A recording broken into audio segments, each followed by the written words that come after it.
Hey, I'm sure you've heard about the Center for Internet Security and the fact that they have more than just 18 controls, but they've also got a controls self-assessment tool, the CSAT. And I've got an expert today that we're going to be talking about not only what the CSAT is, but how to use it and how you can use it in your career. So stick around and stay tuned for the next episode of CISO Tradecraft.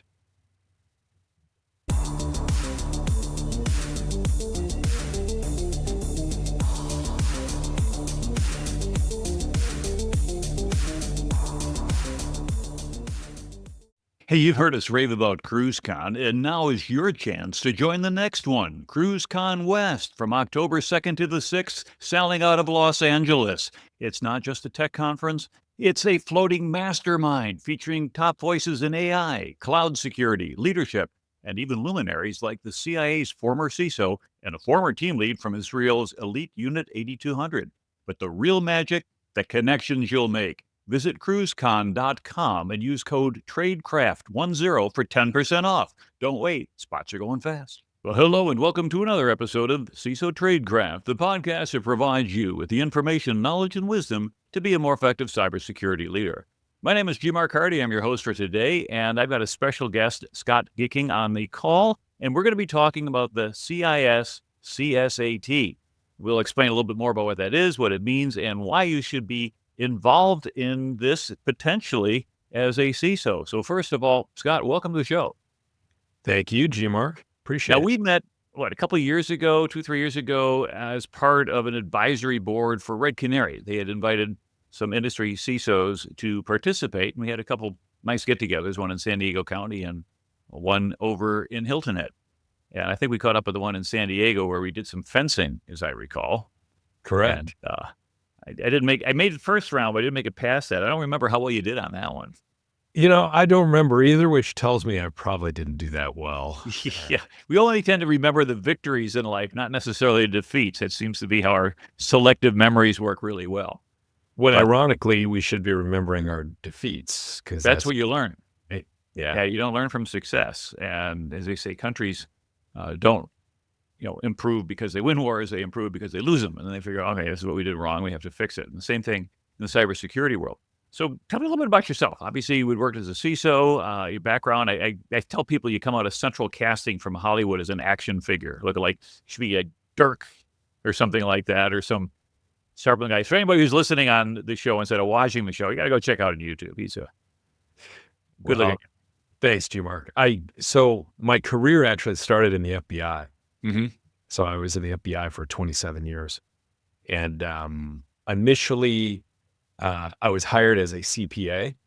And, on your vintage, computers were not as big a deal back in the day. And what was where I was engaged in fraud matters, people then began to leverage computers to commit fraud and crimes. And, and then I specialized in computer crimes. And I had the opportunity to serve overseas a few times. I was very interested in that. And then I worked at our international operations at FBI headquarters and was lucky enough to be selected to go serve as a diplomat in London for 3 years, where I was the primary point of contact for cybersecurity matters for the U.S. government in London and Ireland, or UK and Ireland, I should say. Stationed at the embassy there. Learned a lot of good things there. Met a lot of valuable partners, and continued my leadership skills. And then by the time I was eligible for a small pension, a very significant event happened in the entertainment industry in Southern California. Pretty catastrophic to a large movie company. Probably recall. I wonder if it had anything to do with an interview. It may have had something to do with that. And what happened was the entertainment industry was very concerned going forward with producing movies that might then make them a target for cybersecurity actors. No. So there was one company responsible for delivering all the world's movies globally, digitally and physically, and that company did not have a CISO. So I was fortunate enough to be selected for that role, and I built up a team and a capability. And I'm telling you, the entertainment industry, very interesting industry. Until you really pierce the veil and get in there, you don't realize how interesting it is. But that was a lot of fun. Did that for a few years, and then went into Big Four consulting as an interim CISO for companies. And then I went back in the industry as a CISO for North America for Hyundai Motor Group, North America, which covered not only Hyundai, Genesis, and Kia, but also other companies. They build trailers, they build robots, they build a lot of different things. Mhm. And now I'm doing virtual CISO work. Yeah. Um, A so little bit less it's been, stress, maybe. significantly less stress, as you know. So uh, maybe more than you wanted to know, but that's kind of my background. So No, okay, it's kind of interesting. I mean, I back when the event had happened in the Hollywood area, shortly thereafter, back then I was an instructor with SANS. I was teaching their leadership and management curriculum, and they called up SANS and they said, "Hey, I forget, exactly what studio it was, and it's probably just as well anyway because you're not supposed to mention necessarily names on private contracts." But they said, "Hey, can you come out and teach us about cybersecurity?" And they said, "Well, here are our instructors, and here's our curriculum." I said, "Okay, we'll take this guy," and they kind of picked and choose. They didn't want 5 days; they wanted like 1 day. So we filled out an extract for the course, and they got all the things printed out. Flew out there, got set up, had all these things waited in the room. People walking in, the CIO walks in, and she said, "Okay, fine." I said, "Well, today we're going to." I said, "No, we're not even going to look at your courseware. We just want a day of your time." And it's like, okay, too bad you didn't know how to get a hold of me directly.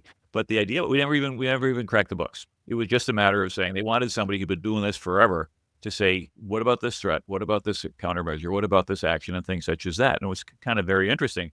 Not to say that the course wouldn't have been good. I thought it was a very nice extract. But you're right. It's an interesting group of people. I had another opportunity in that area, which I didn't take up,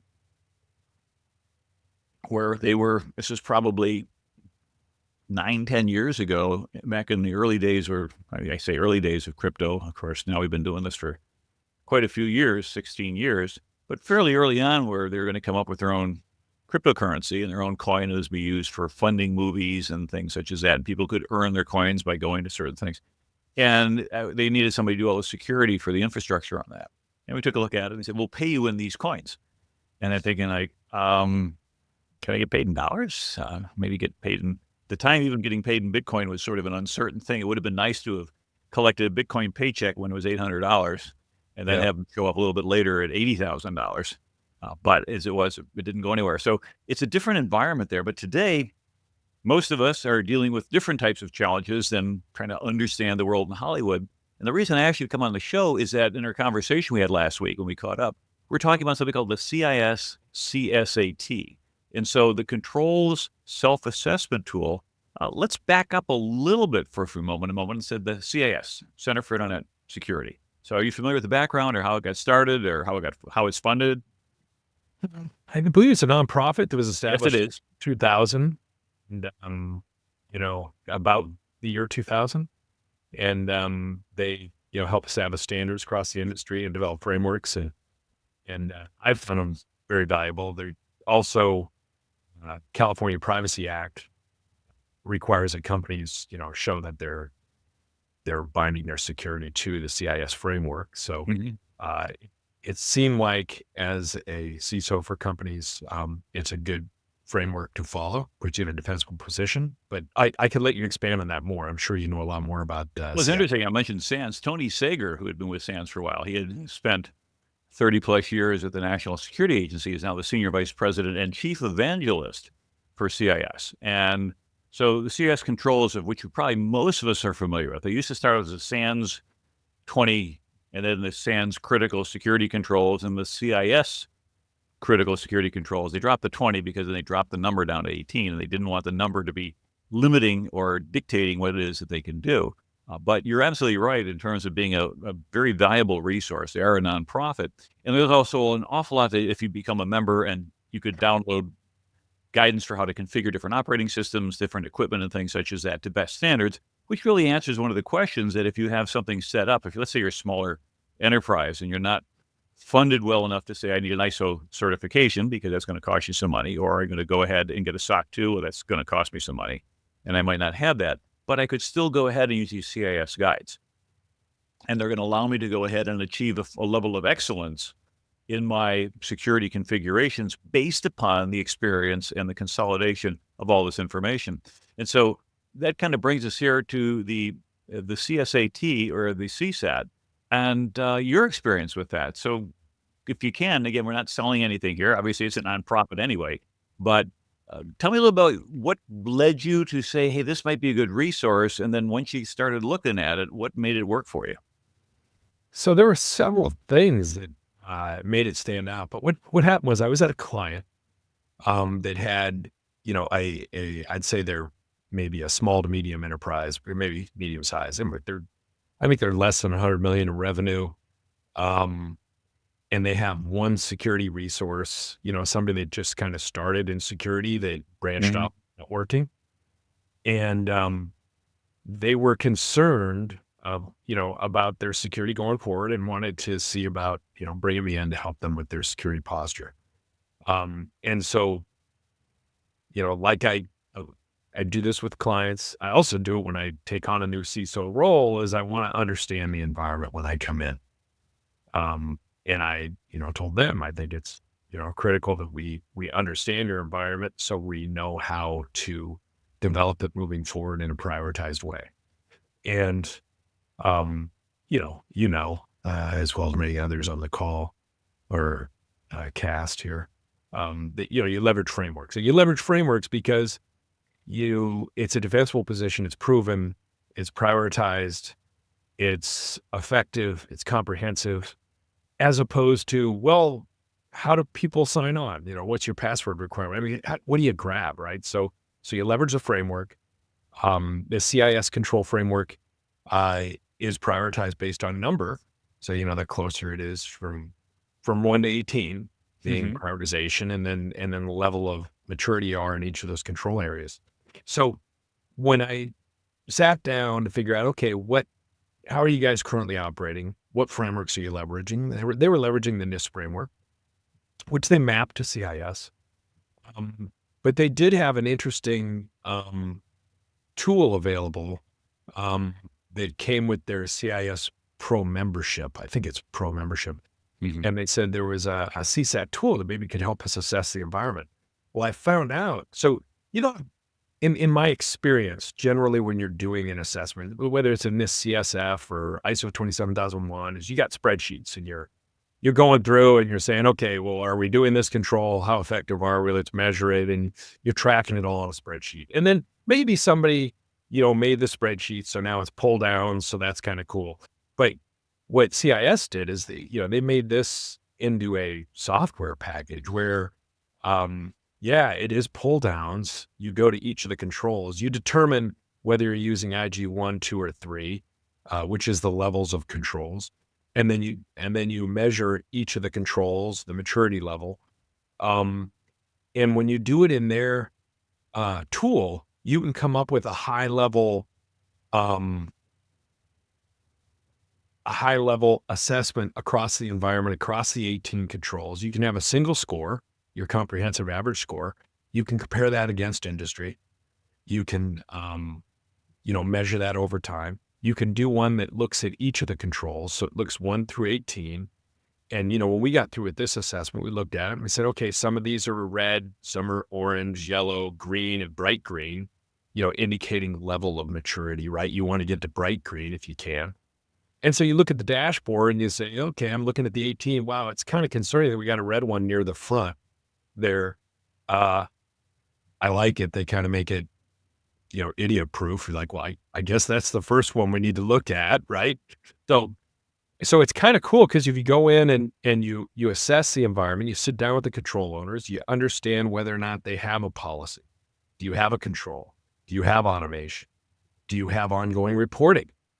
And if you just measure just those 4 things, then you could really understand the level of maturity they're operating at um, under that control or with CIS under that safeguard, the individual safeguard. So CIS, as you know, it has 18 controls and there's like 178 or something safeguards. If you're going IG3, I think it's 156 if you're going with IG2. IG2, that's where you're talking about the complexity environment. Yeah, An just to kind of IG1 is insert very, a little bit, if I may. So you've yeah, got the 3 levels there on the benchmarks. Level 1 is basic essential security. Good place to start out if you really don't have a program. Level 2 is a more robust defense in depth, and then the STIGs, which used to be former level 3, are highly specific configurations aligned with the security technical implementation guidelines. So yeah, Much exactly. more So from 1 to 2 to 3, of the way you read it. you Yeah. get deeper and more complex like that. So start at 1, because if you start at 1, there's only about 50 or so of these sub-controls. And as you take a look at this CSAT, you're like, well, wait a minute, it just skips around a little bit. It's like, Yeah. it skip around It skips because around the not safeguard. everything needs to be done Mhm. at that level. But And to it's your going to point, have something for each of the 18 controls, but it's not going to go into that level of detail.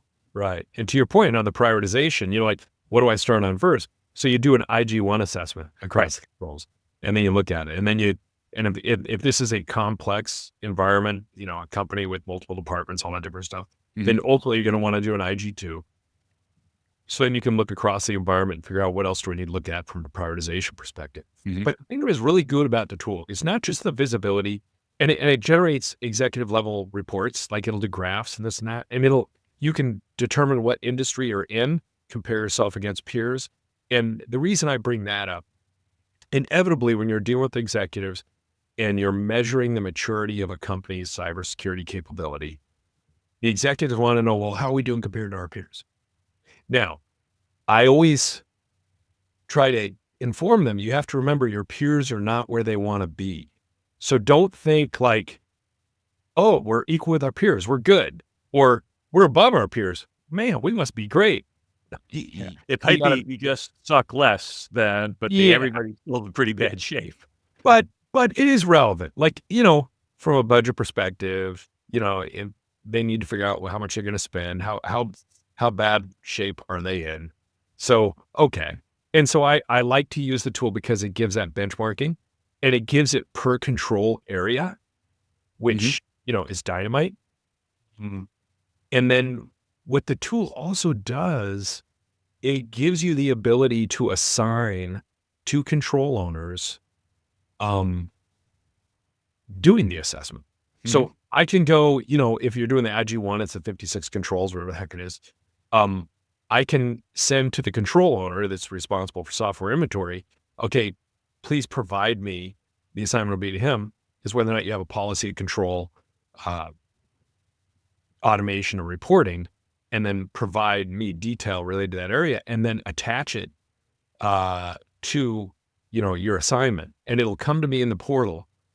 And then I go in and I verify the information. Sometimes control owner doesn't really understand the question. Maybe maybe we need to go back and forth, get some feedback.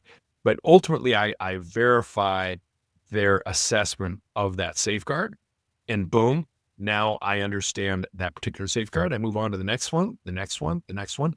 And I get, I get a complete picture across the environment. If I'm doing IG2, 156 controls, whatever the heck it was, 153. And then now I have a picture of the environment. So now this is current state. That's great. That's dynamite. The tool gives me the ability to, assign it to the owners, get a current state picture, validate their information, compare to peers. It gives a executive level presentation deck with the bar graphs and all this different stuff. That's dynamite. But what it also does, it gives me the ability to generate a 3-year development roadmap. Because now I say, okay, well, if these are my high risk areas, and I'm looking at them from like I said earlier, on the earlier part of the numbers, there's a red. Well, that's going to be let's say it's CIS 3, so now all of a sudden I'm like, okay, we need to bump that one up. Let's double click on that and see where we're weak and where we need to develop. Let's come up with a reasonable plan moving forward for us to increase that score. What is it going to take? And the CIS, they provide you an abundance of information. And I leverage a particular piece of theirs quite a bit called the CIS controls. I think it's the controls assessment specification for the controls. Okay. And what it does, it dives into CIS2. What is it? And then what are each of the safeguards? And then it says like, okay, for CIS 2.1, That's establishing and maintaining detailed inventory of licensed software, what it Software, should right? include. And it'll have those policy statements. And then it'll say, okay, well, if we're running a successful program, what would the metric be, right? Well, what percentage of current enterprise assets contain the necessary detailed information according to policy? It's a simple stat, but that's the reporting piece. Mm-hmm. And then how are we automating that? It'll actually tell me like what sort of tools can you use to automate that. So there's a lot of information in CIS provided allow you to be successful, allow you to plan to improve each of the safeguards and raise your level of maturity. So what I did in working with my client is, I came up with, okay, here's our current picture. Well, how are we going to bring it to green is what I say. Mm-hmm. Because you see the reds, the oranges, the yellows, light green and dark green. How are we going to bring this all to green? How are we going to make this picture greener? In other words, raise the level of maturity. And so you prioritize way, you looked at the ones that are, the poor performing colors, poor performing rating in the earlier CIS, and you try to raise it up over time. And you do it in a reasonable way. Now you can't attack everything at once. How do you eat an elephant? One bite at a time, right? So you stagger it over 3 years. And I came up with the picture of where we are at the end of actually 2 years, showing that basically we're predominantly green at the end of 2 years. And let me give you a snapshot of the end of each quarter. And at the end of each quarter, leveraging that CSAT tool, I came up with where we are at the end of quarter one of the first year. And I said, and this is what it looks like. And I showed the executive team, here's our current state. Here's where we are at the end of 2 years. Here's where we are at the end of each quarter. And here's the assignments. Here's the level of effort it's going to take. Here's the level of investment. And it gives a complete picture. And now I can go back and leverage that CSAT tool to make the assignment to that control owner that provided me the current state of the assessment before. Now I can go back to them and say, okay, I need you to work with, the GRC group to develop a policy that we can work with and how you can firm up this control against more assets, because before you told me you only cover 50% of the assets. And how are we going to measure this? Because as you know, as a security professional, if you're not measuring it, you don't know whether or not it's effective. You don't know whether it's deteriorating. You don't know whether your environment is changing. And so you want to be sure to try to measure it and keep an eye on that for monitoring progress, right? And we used to say you can expect what you inspect. Yes. And so I'm looking at their scorecard now, which is the csat.cisecurity.org. And if you don't have an account, you can sign up for it. And then you indicate, do you want to be implementation group 1, 2, or 3 at the beginning? And then I'm going to show you that list. So I signed up for IG1, 56 controls out of the 153 total. That's why I say it seems to jump around. And so were you to do that, initially what you're going to see is just these particular controls. For example, 1.4, maintain a detailed asset inventory. 1.6, address unauthorized assets, tying into control 1, complete, your hardware. And you had brought up an example from 2, inventory of authorized software. Ensure software is supported by the vendor. Address unapproved software. All these things go right down the list. And as you had indicated, pretty much 4 columns that you're going to go ahead and you're going to figure out how you score it. First of all, from the policy perspective, they say there's no policy on that. That's kind of the lowest. It's like a 0. You have an informal policy. Yeah, this is how we do things. A partially written policy, of which I think a lot of us have things like that. I think it has to go beyond a sticky note, but it probably qualifies.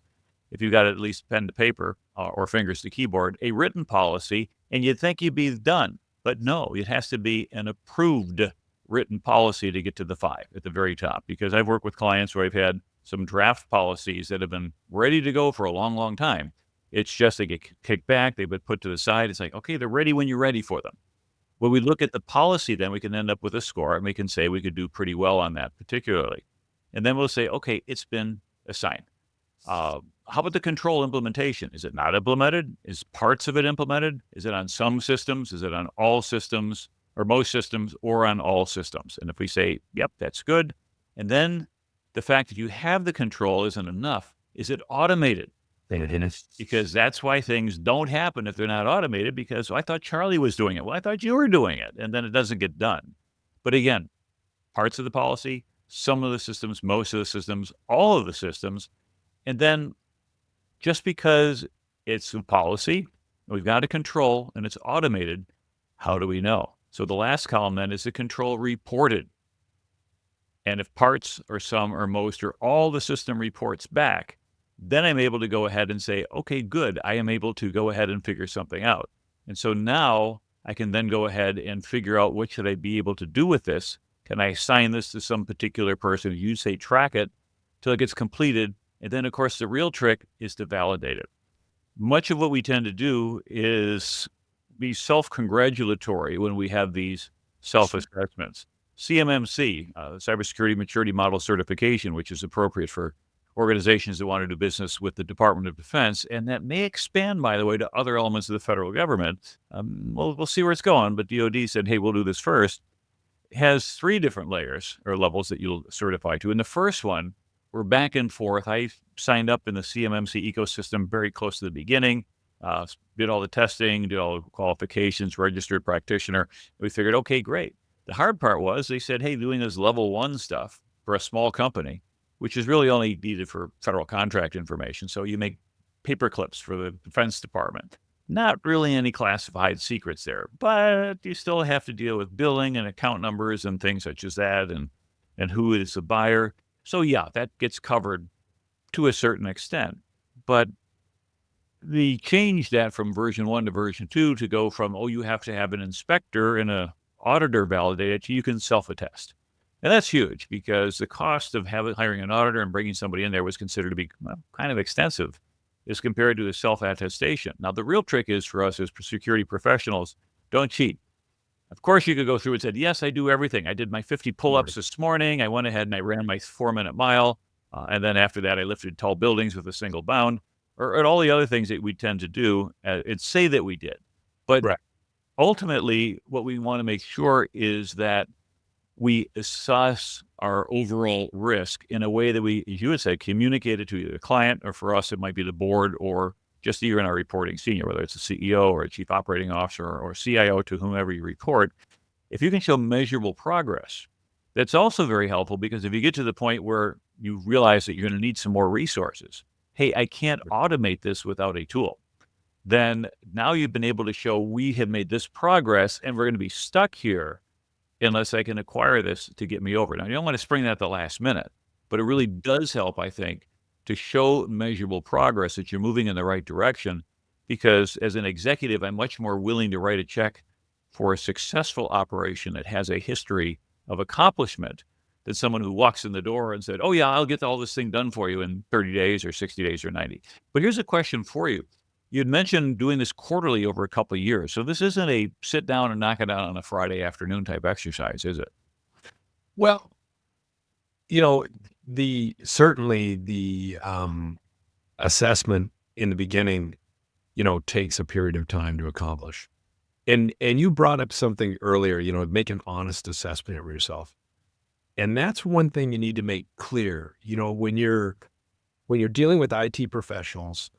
A lot of times they just want to answer the audit and move on. And they just want to give the answer that's supposed to be given so they look good.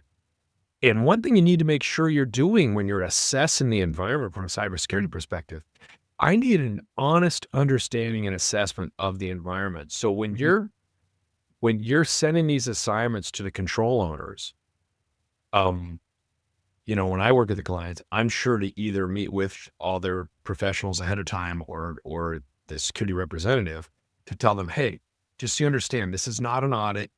This is an assessment, a self-assessment, so we can determine where we should invest our resources going forward and our time. And so it's important everybody be honest about our current capabilities. Now, when you talked about the levels of maturity under each of those areas, and what I'm talking about is policy, control, automation, reporting. Yeah, there's graduated levels of maturity under each of those areas, and that it takes time to assess. To answer your question, it takes quite a bit of time to make the initial assessment. Right. And I have an approach on that which streamlines it and keeps it honest enough to have you move forward. if you spend too much time assessing each of those areas and debating it back and forth, it's going to take you months to do this assessment. So I like to do it quick and dirty. Now, if I'm not working at a large financial institution, that has a lot of resources and talent that they can put to work, I'm talking about me working with somebody else to reach out to control owners and try to get a good understanding of the environment. And what I try to say is, look, do we have a policy? Do we have a policy that substantially complies with this control requirement? Yes or no? Just make it binary. Just yes or no. As much as you can. They go, well, we have one written, but it only pertains to the servers, not the endpoints, well, then we don't. All right, we don't. Like, if you have it for 80% of the environment and it's 80% correct, I'll give you a yes, and let's put a note there that we need to work on it. But I'll give you, okay, you got that. And then control. Do you have this control? Well, we don't really have it on an ongoing basis, but we do when we buy the asset. Well, then you don't. Okay, you don't. So, do we have automation? Well, no, you try to be honest with yourself. Don't get wrapped up too much into the maturity levels of each of those areas. But if you just take those 4 areas, policy, control, reporting, and automation, give them 25 points each. And on the tool, do drop downs and give them 25 points if they have each of those. So if they have a policy and a control, give them 50 points. Move on. Yeah. And then you go back. Okay, we're at 50 in this one control. Now what can we do? Blah, blah, blah. Oh, you know what? Our policy is kind of weak. We have to rewrite before we can implement automation. That's fine. We'll do that. But I think it's important we don't take too long to dive into the whatever IG2 is, 153 controls, whatever it is. You spend way too much time digging around, right? So try to do, I'm not going to call it quick and dirty, but try to, make an honest assessment, but don't spend too much time digging into it so you can figure out your roadmap going forward. And when you're working on it going forward, you're going to see those areas. Like, so I brought up, the tier development roadmap. We see it, I'm working with the client, and we'll see like, we had a policy, we gave ourselves credit, but it really didn't include these safeguards. So we got to add that back in, whatever, all that kind of stuff. So yeah, and I the hope other that thing answered also, your question. yeah, it does. And I think when we're doing the self-assessment, the other thing to think of is this, is that we don't want to put ourselves on report, but avoid the danger of being a little bit too generous with your initial scoring. Because if you go 100%. through there and you said, hey, we're at 98% to begin with, they're going to like, well, great, we don't need to fund that. But we probably don't even need to fund you anymore because everything's running fine. So see you next year. But money though, you want to be honest, but you don't want to be too generous. But you want to give yourself credit. So you got to have a fast runway ahead of you. And the idea is that if you can show measurable progress, because ultimately, as a senior executive, if I'm not going to be able to dive into things, what I used to do is I had a policy where if I had a direct report and they were telling me about something in their area of responsibility, I would do what I would call a core sample. I would drill down, and I drill down 2 or 3 levels beyond what I really needed to know, but what I thought they needed to know. And so if they could track with me and said, okay, well, how many of these assets do we have in the field? And we get 147 of them. Okay, fine. How many are in North America? Well, 53 of them. Okay, good. Now, if they said, well, I'll get back to you, sir. I'll get back to you. I'll get back to you. It tells me that, even if they do get back to you, it means they didn't have the bubble. They didn't have the operational picture of what they should have. But as you dive down through, and if you do this over some time, and each time this person tracks well, what happens the next time that they give you a report or they ask for a resource? You got extremely high level of trust that has been created. And eventually you can work your way to what in the military we would call command by negation. And the way that would work is, let's say you are my boss and I have earned your trust. Then I could go ahead and say, I've got some initiative. I know this guy's really busy. I know what I need to do. He knows I need to know what to do. So that I would say, Scott, unless otherwise directed, I am going to go ahead and do these things. Now, if you say nothing, I was not otherwise directed, I'll just make it happen. And so I'm on autopilot, but I let you know in advance before I push a button, pull a lever, just in case you have some insights that I don't have at a higher level. But I tell people, don't try that right out of the bat. You're going to really have some problems with people if you have not yet built that foundation of trust. But by establishing that, you then make yourself kind of one of the ideal reporting individuals where the boss never has to worry about what you're doing because you're keeping them informed and you're letting them know what's happening in advance. And you're able to then document measurable progress. And someone from the outside ever came in there and pulled the string, they'd find out and said, yeah, whatever he's been reporting is exactly where you're at. Yeah, that's some good advice. And it's, I know some of that came from your military background, and I was at the Bureau for a long time too. So you probably, and similarly, I've, in the Bureau, you'd be like, okay, I got to get this done. And you put it all together. You're there, okay, I think I'm ready to present it. But then I always stop and think about the lens of the audience and the lens of the boss and what could they ask in a probing related to, okay, you did it. Now here's the result. What do you recommend? Well, hold it. I just did it. So now you need to be prepared for that. Okay, here, I did it. Here's the result. And I'm thinking this for the recommendation, but let me back that up. Like, you got to start thinking steps ahead, right? Right. Just think of your job done, think of what they're going to do with the result, and be ready for any probing questions. And the big error you could make is that, let's say you've gone ahead and you're going to be briefing, let's say the board who can make a decision, you come in there and you say, hey, this is an issue and this is a problem, and here's the tools that are out there, things like that. And they're like, okay, great. What do we do about it? It's like, where do we sign? It's like, well, I didn't think about that part. No, have it in your back pocket. You pull it, said, press hard. You're making 3 copies. I'm glad you asked. Glad you asked. I just happen to have a purchase order here, or an authorization or something like that to move forward. Yeah, it's getting a little bit ahead of the game. But the idea is, it also shows, if I see somebody, I don't want them leaning forward too far to the point where they're obnoxious. But if I see that they say, hey, I've got the next step ready to roll.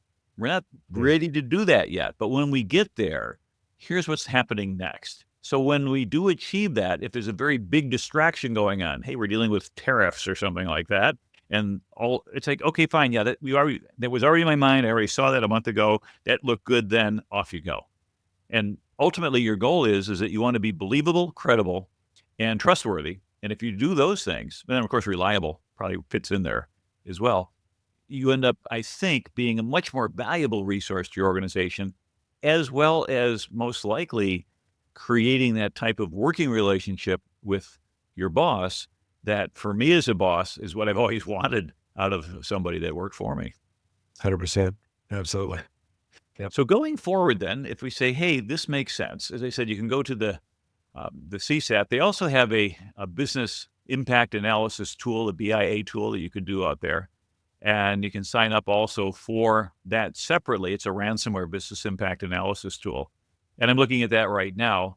I found out it says, identify the relevant categories. Could you lose confidentiality, integrity, availability, and essentially lose productivity across those? Could you have response costs involved, replacements costs, legal costs?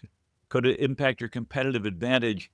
Then lastly, something that we don't often think about from a technical perspective, but is absolutely real from a business perspective, is reputational damage.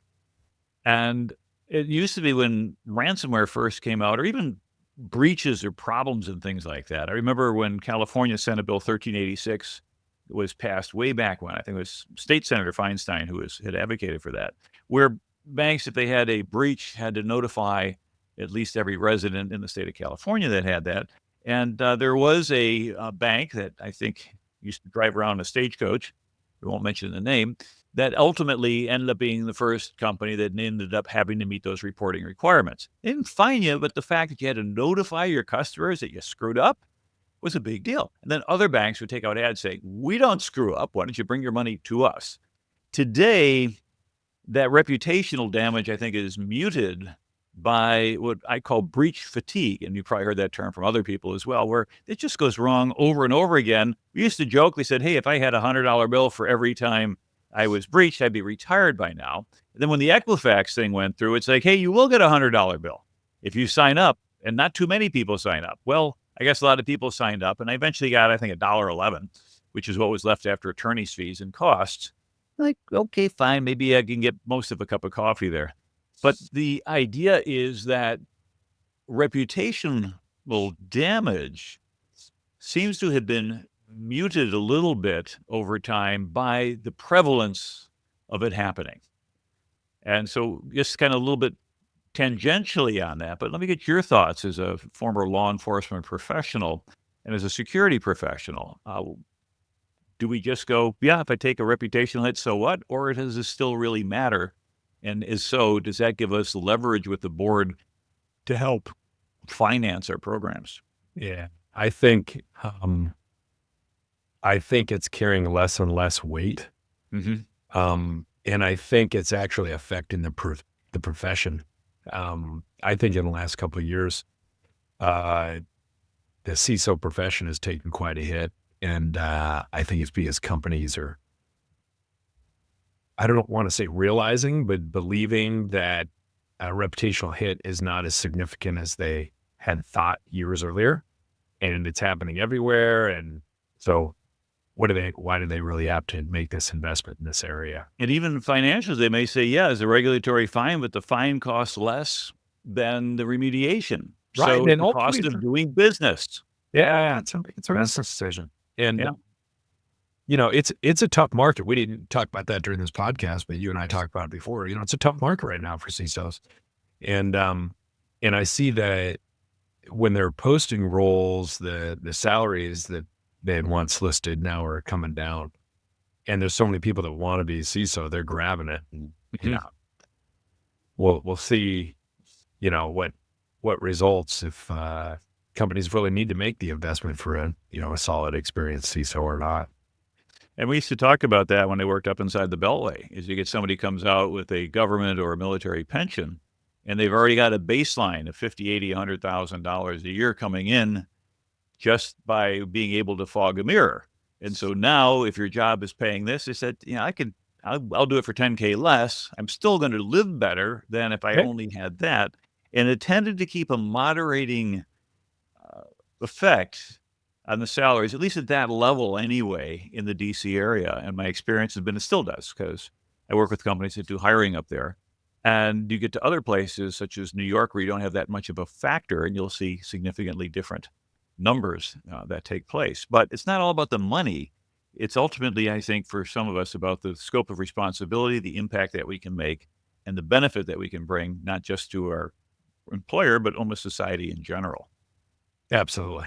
Yeah. Yes. And as CISOs, we feel like we're adding value to the business. We're protecting a good, legitimate business, helping them be successful, be resilient, maintain employment across all their staff, and, be successful. And, it's something I've always been passionate about, is protecting people and companies, And it from bad shows. actors.